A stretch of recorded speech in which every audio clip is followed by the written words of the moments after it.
What's up, guys? This is Harry Dell coming at you with another video here on Boxing Chat. So, a couple months ago, I had made a mailbag video. It was a mail time video. And by the way, for my subscribers who have wondered why I haven't done mail time, is because simply I wasn't getting too many participants, and at the time I had very few subscribers because I was barely starting out. So when my channel gets a little bit more popular and I get more viewers and I get more subscribers, I'll start doing mail time again. But anyways, the topic of that mail time video was, who's better, who will be better actually, Keith Thurman or Shawn Porter. And this was before Porter fought Brook, and people were kind of split on it. They were saying, Thurman's got more skills, but I think Porter will be more successful. He's a champion, but we got to take a look at these two fighters, and there's something that even I overlooked, and even I, for some reason, it just went over my head. And at the time, I also had said, hey, Porter and Thurman, those guys are pretty even, they're going to be building themselves up at the same time, and they're going to collide in a mega fight one day. But my opinion has changed on that, and I believe, from what I've seen and from what I've apparently missed, the evidence was there before, but I for some reason I didn't look too much into it. But I believe that Thurman will be clearly the better fighter and will have the better career. And for those who disagree, well, Shawn Porter, he was a champion. He has already got a world title, and even though he lost it, he was a former champion. Look, I really want you guys to seriously answer this question in the comments section. What fight did Shawn Porter have, and who did he beat to get that mandatory title fight position in order to become a challenger for the title? Because if you forgot, Porter got the shot as a last-minute replacement. He was a fill-in for Amir Khan because Amir Khan, like an idiot, thought that he was going to fight Mayweather. So he was like, he made a recent interview where he said that he backed out of the Alexander fight because he wanted to train and be ready for Mayweather. Motherfucker, the fight was going to be in December with Alexander, and you were going to fight Mayweather in May, supposedly. What the fuck are you talking about? You already been in camp, and all of a sudden you pull out because you want to train more? Like, what the fuck is that? What? That's the dumbest excuse I've ever heard. We all know the truth. Amir Khan avoided the Alexander fight because he didn't want to lose, because he was afraid to lose, and if he lost, then that Mayweather fight was lost. Oh, well, look what happened. He didn't get the Mayweather fight anyways. Anywho, Shawn Porter was thrown in as a replacement. Now, usually, and pretty much almost every time, especially when you haven't won a world title, when you haven't beat any top guys in the division, usually when you're a last-minute replacement for a title fight, that means that you weren't ready for a title fight. And if you're confused, well, how was he not ready for a title fight if he was in a title fight? Like I said, if you are replacements, okay, chances are you were not done being groomed to be ready for a title fight, and two, you weren't ready for a title fight at all. You didn't go through the challenges, you didn't go through the other contenders, you didn't work your way up. That is, I think that's what was unfortunate for Porter. There was a good side and a bad side. The good side was, hey, you got a chance at a title and you won it. But the bad side about it is Now that you're champion, you you have to fight the top guys. You have to fight the number one contenders, the mandatories. You are obligated to fight the other champions because unification matches are important. There's more money involved, all this other stuff, etc. You know what I mean? So Porter didn't get a chance to finish developing as a fighter because there's stages, there's levels. Once you're done being a newbie, once you're done a rookie, however you want to call it, once you're done being a second year intermediate kind of a fighter where you're fighting a little bit better but still shitty competition, still journeyman, and then you get to the next level and the next level, and then you start fighting guys that are going to start presenting challenges so you can sharpen your tools and learn how to use your tools. Porter didn't get that chance, and although Brook to me isn't really too much of a great fighter himself, he's an average fighter with okay skills, but he has a lot of flaws. I'll get to that in some other video, but point is, Brook's power and his strength, his physicality, his physical attributes was enough to beat Porter because Porter wasn't ready. He was not finished being groomed to reach a championship level status.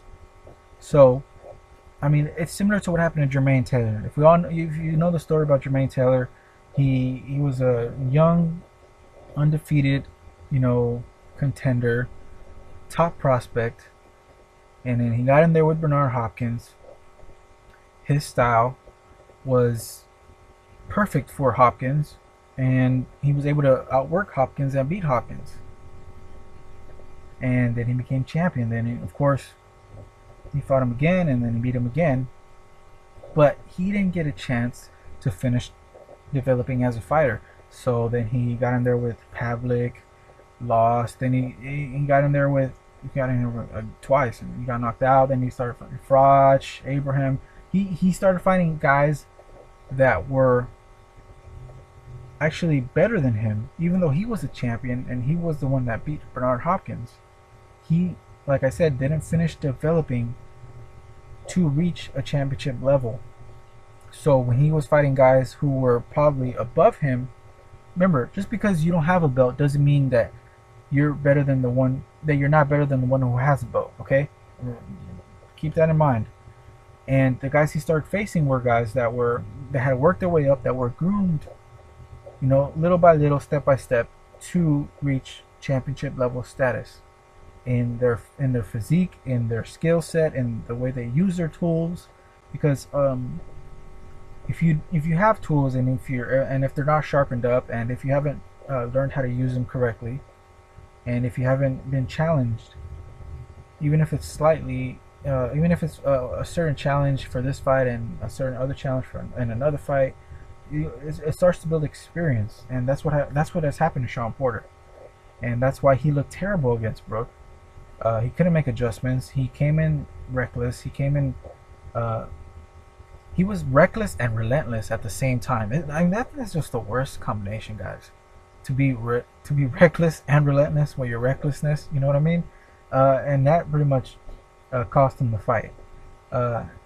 And Porter needs to, pick up where he left off after the second Diaz fight, and he needs to build himself back up. Thurman, on the other hand, Keith Thurman, people have been asking, hey, he needs to fight the top names, and he needs to get a shot, and he needs to get this, and he needs to get that. I agree. He needs to start getting away from solid opponents into top contenders. Now, Bundu's a good fighter. He's not a world beater, but he's a good fighter, and I'll touch on that Thurman Bundu fight later on in the week. But the point is, Thurman, he has been groomed correctly. He has been presented with different challenges in every fight, and he's been getting better over time. Thurman is the guy. He's a fighter that I've always, recently what I've come to find out is he is a fighter that not only does he have the skills or the tools, but he is learning how to use each of his tools in his toolbox, one at a time, step by step, two at a time, step by step. He's sharpening his tools as fights go on. So by the time it's his time to get that challenge and face top competition, he's gonna have the sharpest tools in the shed, and he's gonna be able to use them all without a problem. And when that time comes, he's gonna be a problem for the welterweight division, and he will be the king of the welterweight division. But that's the point. Thurman, I feel, will have the better career, because Porter now he's under pressure to reclaim his status as a champion, which in fact he got out of luck for being a replacement. So really he didn't reach any championship level status because he didn't work his way up to it.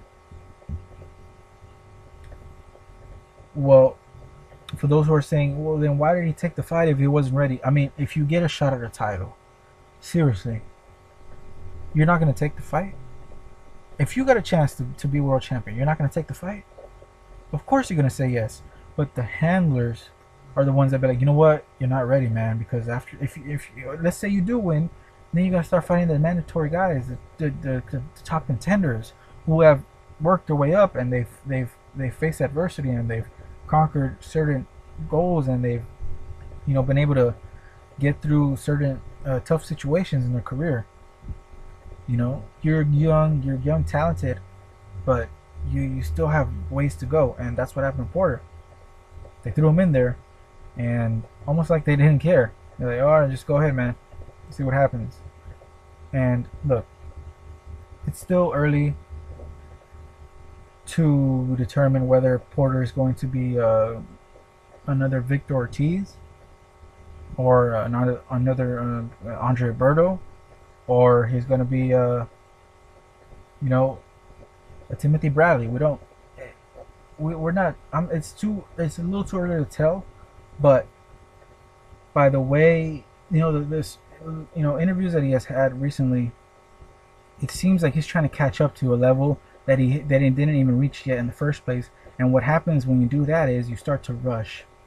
You start to rush things. You start to be like, put me in with this guy, I'll beat him. Put me in with this guy, I'll beat him. Put him in. And what happens if you lose again? What happens if he keeps losing? What happens if you don't take the time to improve your skills, and then you keep trying to skip ahead? You're gonna end up taking 2 steps back. But Thurman, on the other hand, has been handled better, and he's been getting better over time, which is dangerous, because when it's time to fight the Guerreros, the Maidanas, the Alexanders, the Khans, he will be ready, and it's going to be terrible news for whoever faces him once he is ready. But anyways, guys, I want to know what you guys think. Honestly, who is going to be the better fighter? Thurman, Porter? Who do you think is a better fighter now? Who do you think will have a better career? Who do you think has the chance to be more successful, I guess? Now, I'm not trying to shit on Porter. For the record, I like Porter a lot. But I'm saying he was thrown into a situation where it was a win and lose situation by getting a chance at a shot. But if he did it and he was able to be a champion, he was going to have to, face top guys. It's just very hard to be consistent when you, seriously, it's like, for example, when I started boxing,